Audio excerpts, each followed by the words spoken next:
Magandang araw po sa inyong lahat mga kababayan at welcome back dito po sa PNR. At ito nga mga kababayan, breaking news, nagimbal ang Kongreso Palasyo. Alas ni Governor Dato, nilabas na ni Lagdameo. Nako, nagkagulo na yan mga kababayan at nandito nga po sa ating thumbnail. OMG, resign now, Lagdameo kumanta na. Grabe ang power tripping ng administrasyon. Nako. That, ito pa, pag-usapan din po natin mga kababayan, itong si former President Duterte, nagsalita na rin patungkol dito kay Lagdameo. Ha? Dito sa kanyang mga ginagawa at hindi lang po yan. Pati mga mayors ng Mindanao, nako, ay nagsalita rin patungkol dito sa power tripping na ginagawa ni Lagdameo. Sino nga po ba itong si Lagdameo? Ito po si Antonio Lagdameo Jr., mga kababayan, no?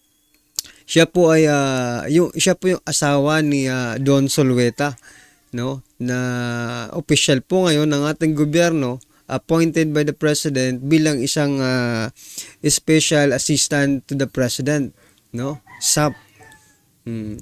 Kaya nga po marami po sa kanya ang marami po ang nagrereklamo sa taong ito ngayon. At ito nga, sige, umpisahan na po natin, no? Ito, pakinggan po natin, nain na po natin si dating Pangulong Duterte. Yung kanyang statement or something na paalala, babala, no? Dito kay Lagdameo. Ito mga kabayan, pakinggan na po natin. Lagdameo, pagbaba mo sa Malacanang, one day it will end. Nandyan ako sa dulo ng Malacanang. I would choose yung saan lumuhod yung nanay ni Rizal, begging for the life of Rizal sa Espanya. Doon kita hintayin. I'll make it symbolic for everybody. So yan mga kabayan, paluluhurin din ba ni dating Pangulong Duterte itong si Lagdameo? No? Gaya ng ginawa ng nanay ni Rizal. Ibig sabihin, hihingi ito ng tawad sa taong bayan. Ito pa lang si mayroon ding statement, no, si Tatay Digong, nabasa ko lang, na ito pa lang si Lagdameo at si President Bongbong Marcos Jr. ay magkaibigan pala ito, no? At isa po ang kanilang gawain. Alam niyo na po yung tinutukoy ko mga kabayan kung ano po yun, okay? At ito na nga, pakinggan din po natin itong mayor, no? Ng I think Cotabato or Sultan Kudarat, yan mga kabayan. Ito, pakinggan po natin yung ginawa ni ito talaga, bulgar na talaga. Dapat kasi talaga siguro mag-resign kasi they are calling for the resignation of this man na si Antonio Lagdameo, mga kabayan, no? Special assistant to the president, no? Kung baga ikaw yung little president ng diyan, di ba? Kung ano yung utos mo, parang utos na rin yun ng pangulo Di ba? Ito, pakinggan po natin kung ano ang inutos ng special assistant to the president na si Anton Lagdameo. Ito. Of SAP Anton Lagdameo. We are calling for the resignation of SAP Anton Lagdameo. I hope that he stops interfering in elections. Dahil sinabi ng Pangulo, magkakaroon ng honest and credible elections. I hope that SAP will stop harassing the mayors. Kasi hindi yan ang pag-uugali na isang bagong Pilipino. So, bagong Pilipinas, harassing the mayors. Nako. Stop harassing the mayors, no, mga kabayan. Yan po ang sinabi. Ano kayang reaction nito, no, ng ating presidente? Kasi tahimik no? Tahimik po ang ating presidente dito sa mga nangyayari. Biruin nyo, October 8 pa po ito October 8 pa itong nangyayari, di ba? Tatakutin mo ang ating mga mayors, nihaharas mo sila, at sasabihin mo, kung hindi ka sasama sa utos ng Malacanang, diba? Name drop pa. Nako, yari ang presidente dito mga kababayan. Ha? Kung hindi ka sumunod sa utos ng Malacanang, ibig sabihin, galing sa Malacanang yung nag-utos. O kung hindi man galing sa presidente or kung sino man yung nag-utos sa kanya, still, no, mga kababayan, malaki po ang responsibilidad, no, ng presidente. Kasi sino bang namamahala sa Malacanang? Di ba presidente? Kaya kung sinabi ng special assistant to the president na si Anton Lagdameo na galing sa Malacanang, no, ibig sabihin galing po yun sa boss niya. Nako, yari na. Ang Pangulo, kakasuhan ka namin, tatanggalan ka ng bodyguard, papalabanan ka namin, papakulong at paparade ka namin. Sap Anton is no longer representing the principles and ideas of the president. Being Sap, he must be an extension of the president. Extension not in politics, but in service. Dapat hintuin niya na ang mga yan. I really have no idea kung bakit biglang naging ganyan ang ating kaibigan. He was a very close friend. He was even a partner in many things. Pero bigla lang na nakapagsabi siya na ganito ganyan. Hindi pwede. Ang term na ginamit niya, putulan daw ang pakpak ng mga taga-Sultan Kudarat. Sabi ko, anong kinalaman ng Sultan Kudarat sa kanyang personal interest? I really have no idea whatsoever. Pero ang naging evident dahil sa So yan mga kabayan, nabanggit po yung personal interest. Mamaya po nagsalita po si Governor Teng Magundadato, no? Kung ano ba yung interest dito ni Lagdameo. Mamaya ipapakita ko po sa inyo, pero tapusin muna natin to kasi pinaparesign na nila, no? Sana mag-resign na to kasi wala rin naman na itutulong sa gobyerno. Magkano kaya ang sweldo nito sa di ba? Sa nagaling sa tax ng taong bayan. Di rin naman pala. Kung ganyan lang na tatakutin mo yung mga mayors, mag-resign ka na. Kanyang pinanggagawa ay sinisira niya ang mga pamilya doon sa Maguindanao. Tinatakot niya ang mga mayors at hinaharas niya itong mga kapamilya. At sinasabi niya na kaya niyang patanggalin kung sino man ang gusto niyang tanggalin. Sabi namin sa kanya, what an oppressor he is. Unjust person. Hindi siya befitting na maging SAP dahil he does not represent the principles of the president. When SAP speaks, he thinks na as if sila lang ang sumusuporta sa presidente. Hindi niya ba nakita ang pagmamahal ng Sultan Kudarat para sa ating minamahal na Pangulo ay talagang matibay at napakalakas? It is as if na magsalita siya doon kagabi, sinasabi niya na ito ang partido ng presidente. Paano yung mga tao nandoon sa kanila? Paano yung mismo nakatulong sa ating Pangulo? Itong partido ng presidente, yung mga kasama niya doon, Leni Robredo at Isko Moreno man last election. At yung iba doon, tinakot lang. So I hope hindi niya makalimutan kung sino nga ba talaga ang nasa likod nila nung panahon na nangangailangan sila ng suporta. Hanggang ngayon, as I said earlier today, we are with the President. We are supportive of Bongbong Marcos. So yan mga kabayan, biruin mo, supporter pa pala ni PBBM ito. Di kabawasan na naman ito doon sa sinasabi nilang loyalista. No? Yan, paunti na po yung tinatawag din yung mga loyalista. No? Buti na lang kami nung una pa lang nagising na. Yung iba na hanggang ngayon natutulog pa rin. Ako po. Natutulog at nagbibingi-bingihan pa rin. Okay, magising na po kayo tulad dito. Mga mayor sa supporter ng PBBM. Dahil po dyan sa special assistant to the president na si Anton Lagdameo. No? Ngayon ay tagilid na tuloy. Palapit na pa naman ang eleksyon. Sana iningatan nyo. Well, anyway mga kababayan, ito na po yung sinasabi ko kanina na si Governor Teng Magundadato. Ito po ang sabi niya. Ito, basahin ko para sa inyo. Kung binubuli mo ako, no? Ba't ka nagkaka-interes sa BARM? Nako, anong pinagkaka-interesan mo sa BARM na ito? Dahil ba sa bilyon na kinuha mo? Nako. Pinariringgan niya po dito. Magundadato calls on Lagdameo to resign. Ito mga kabayan, no? Sa baba. Ito. Magundadato calls on Lagdameo to resign, mga kababayan. Ganon din po yung gustong mangyari nitong mayors na ito, mga mayors ng Mindanao. They are calling for this resignation of Special Assistant to the President Anton Lagdameo. Anong masasabi niyo dyan mga kababayan? Isa na naman po itong grabe po yung nila. Kung hindi pa magsasalita yung mga mayors at yung governor ng Mindanao, di ba? Hindi pa natin malalaman na ganito pala ang sitwasyon nila. Okay?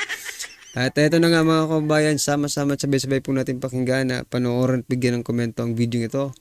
Ito na po.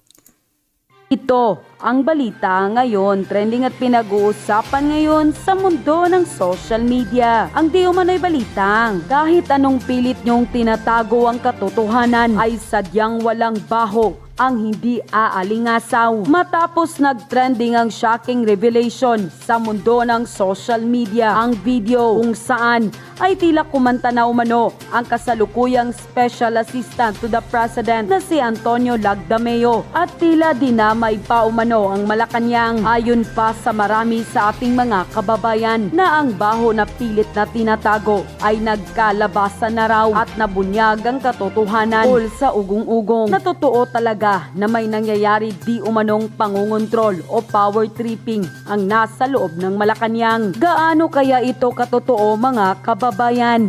Ating alamin. Pero bago ang lahat, So mga kababayan, even hindi pa nangyayari itong eksena patungkol po dito kay Lagdameo, no, yung sinasabi kaninang power tripping, nakita na po natin yan.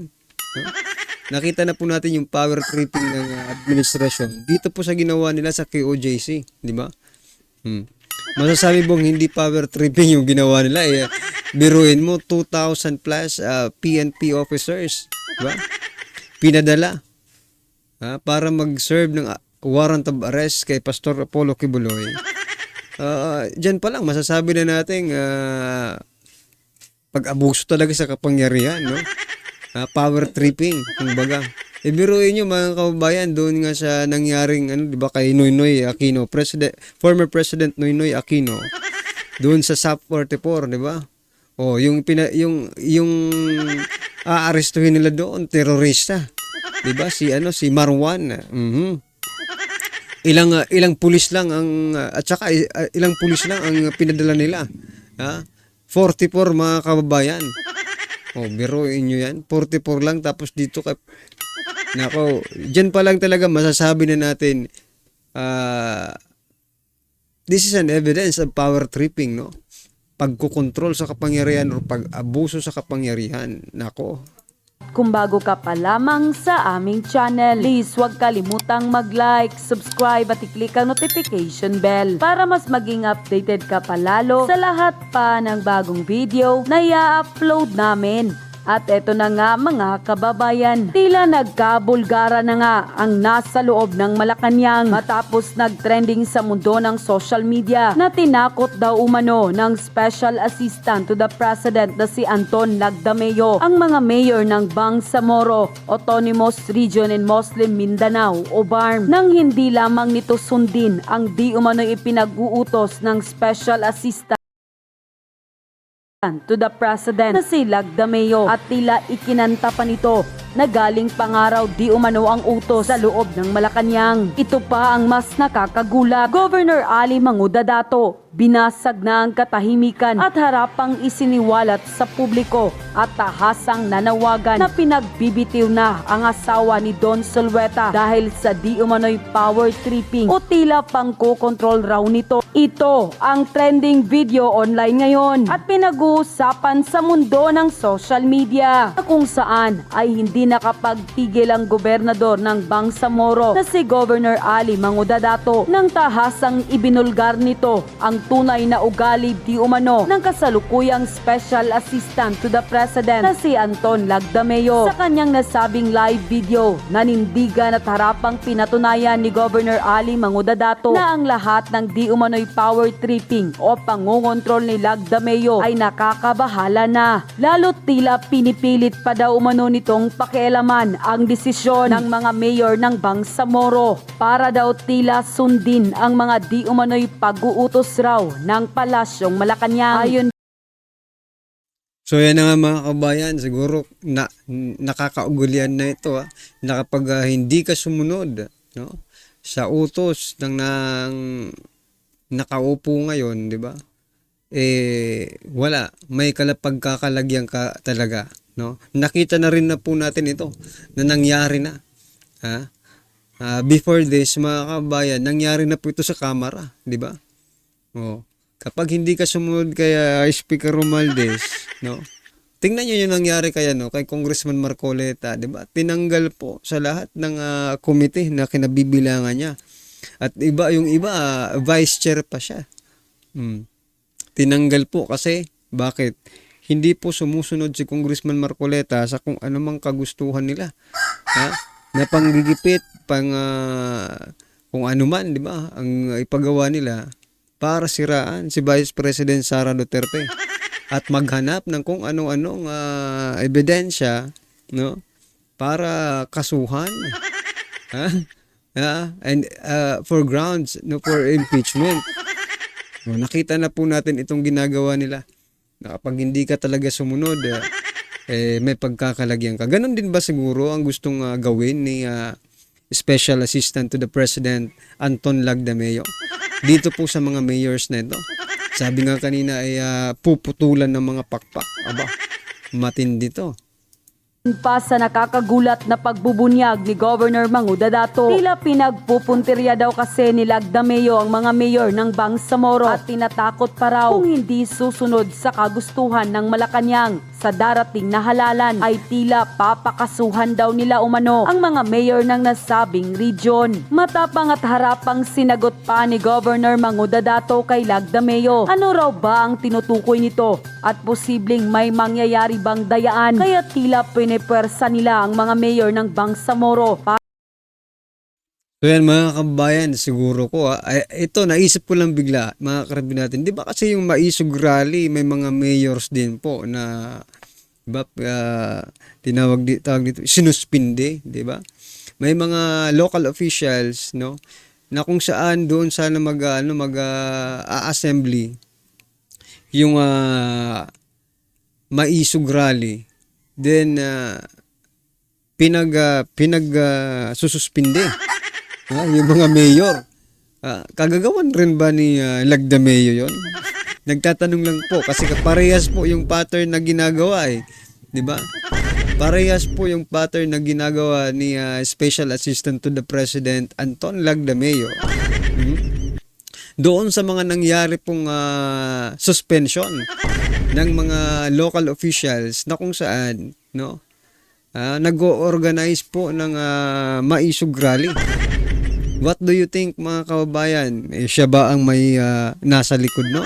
Nagtatanong lang po tayo kasi parehas po yung pattern na ginagawa. This is an pure harassment of local government mga kababayan, itong ginagawa ni Special Assistant to the President Lagdameo. Wag po natin kakalimutan hindi lang Lagdameo, Special Assistant to the President. Ibig sabihin, ikaw po yung little president dyan diba?